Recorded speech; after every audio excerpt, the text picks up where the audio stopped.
Okay, so we are doing some extra practice problems here. This first one is important to note for those of you at home. I forgot to record until just right this second, but it's just a reminder that if you have 3 parts to your problem, you can probably just use 2 sets of parentheses and not bother with synthetic or long division. Okay?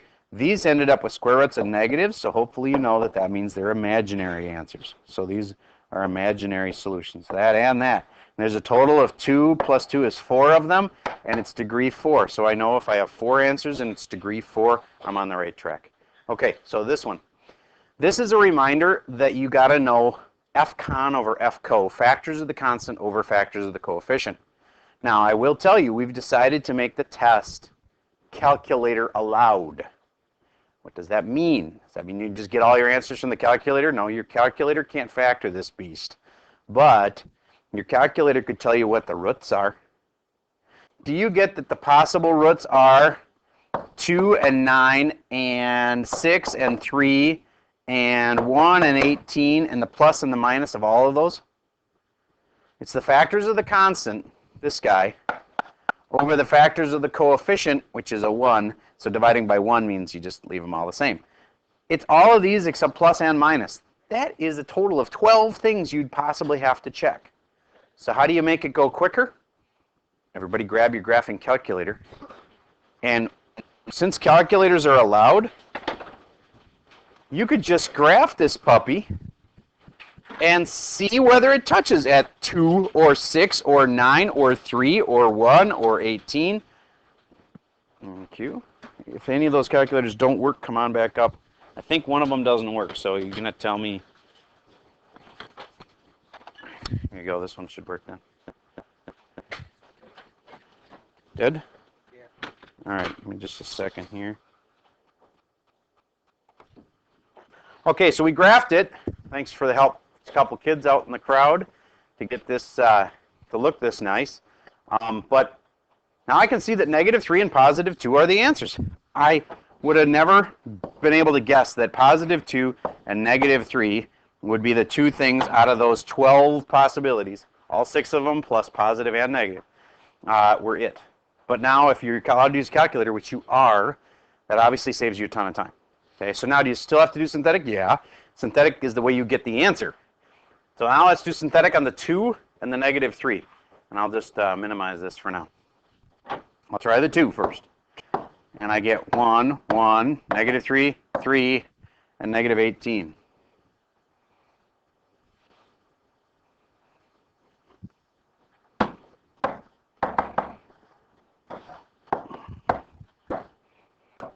Plus 1 is 3, times 2 is 6, +3, +6, 9 times 2 is +18, makes a 0. It worked. Bring this down, x minus 2, and then all of that, that's x's, x squareds, x to the thirds, throw in a few pluses, and there's my answer. Except if you left it that way, it would be wrong.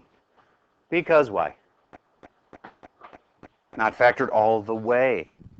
Everybody take this part right here and factor by grouping and get it factored completely. In other words, the divide and conquer way of factoring. Do the first half and then factor the second half. It's actually probably smarter to factor the second half first because it's easier. And then you'll know, once 3 comes out of that, you'll know that there's an x plus 3 in this one. You know what I mean? All right.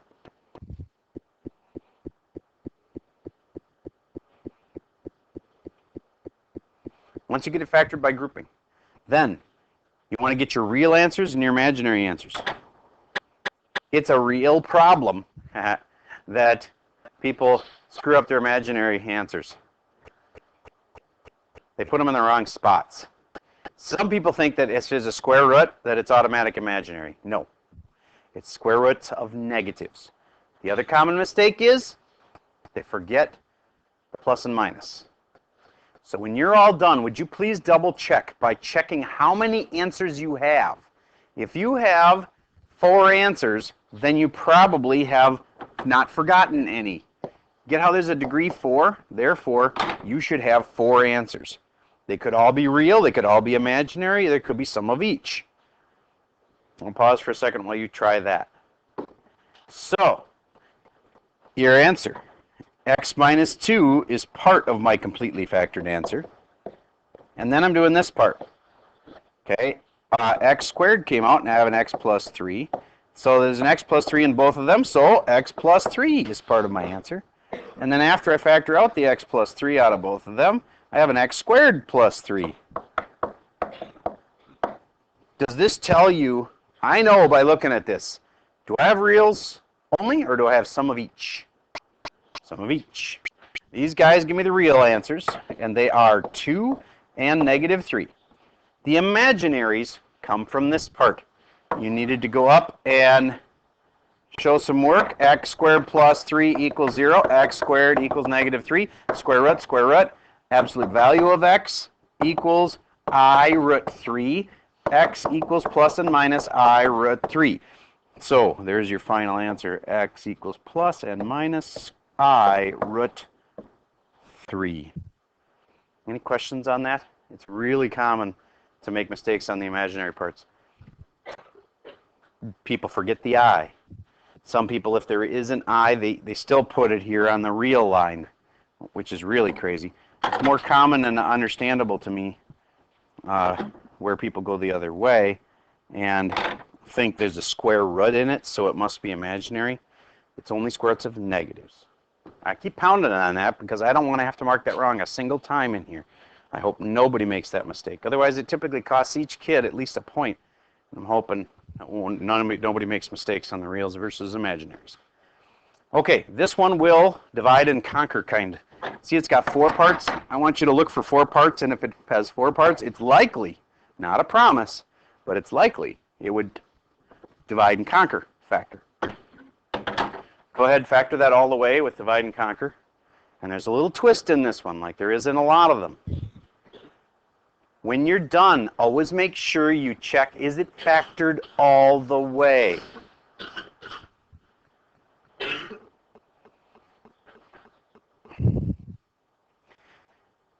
Man, this year's been bad for the colds and flu.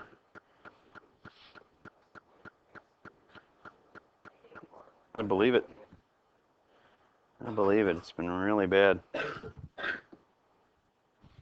I'll pause for a second while you try to work that one out. All right, so here you go. You should have factored off a 2x squared, and you should have had an x minus 4, and then take out a negative 2 and an x minus 4. If this didn't match this, you know you did something wrong, or it just doesn't factor. But it's usually that you did something wrong, because we're going to probably try to set these up so that they won't just miss. You know what I mean? Like that's a minus and that's a plus. All right. So they will match up like this, and you'll have an x minus 4. And then you have a 2x squared minus 2. And if you left it like that, you made the classic mistake. You did not factor completely. Can that factor more? No, it can't possibly, but that can factor more. What can come out of both of those? A 2. So then you have x minus 4, negative 4. And 2 comes out, and x squared minus 1. And again, seems like, oh, caught it. I'm going to get it right now. Nope, it's not factored all the way. Who can see? What can be factored further? Is this seriously only one person? All right, Mr. T. Yes. This part right here factors into x plus 1 and x minus 1. That single 2 should go all the way to the front. It doesn't have to, but it looks best if you do. And then x minus 4 goes in here. There it is, completely factored. And now, if you get it completely factored, there's another benefit. The answers just jump right out at you. It's so easy. The answers are 4 and negative 1 and 1. 4 and negative 1 and 1. I don't even have to think about it very much because there was no i's. There was no square roots even. If I never did a square root, then there wouldn't possibly be any square roots of negatives. You know what I mean? They can't be imaginary unless you're doing a square root of a negative. I never did. So there's no imaginaries. Now, how many roots do I have?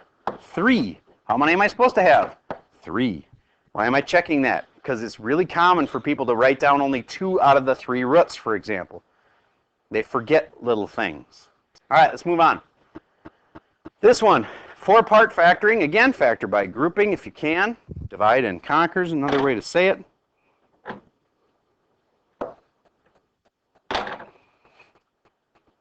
Opinion question. I'd like you to open your instant response app on your iPad. Everybody, please. Open your instant response app.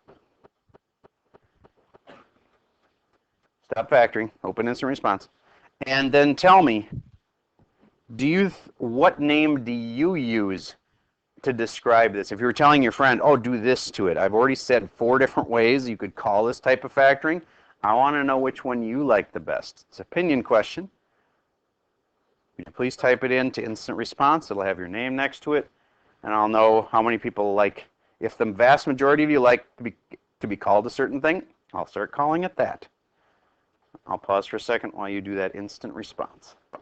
Recording again. Here's the quick work on this one. X to the third comes out, x plus 1. Negative 3 comes out, no, negative 3x comes out, x plus 1. There we go. Then x plus 1 goes to the front, and x to the third minus 3x goes next. And I think you're smart enough by now to know it can't be done yet. So you go, that can be factored more. Ooh, I got an x in both of them. So I'm going to put that x all the way out in front here. Notice I rearranged it a little bit, and that's okay. X squared minus 3. Now, you'd ask yourself the question, can I factor it further? If this had been a 4 or a 16 or 81 or a 9, any perfect square, it would have. But you can't do it when it's a 3, so it is factored all the way. There we go. Raise your hand if you had that one right. All right, and if you didn't, I hope you see where your mistake was so you can learn from it. Now, there's only real answers on this one. A lot of people see this and think, oh, there must be an imaginary here.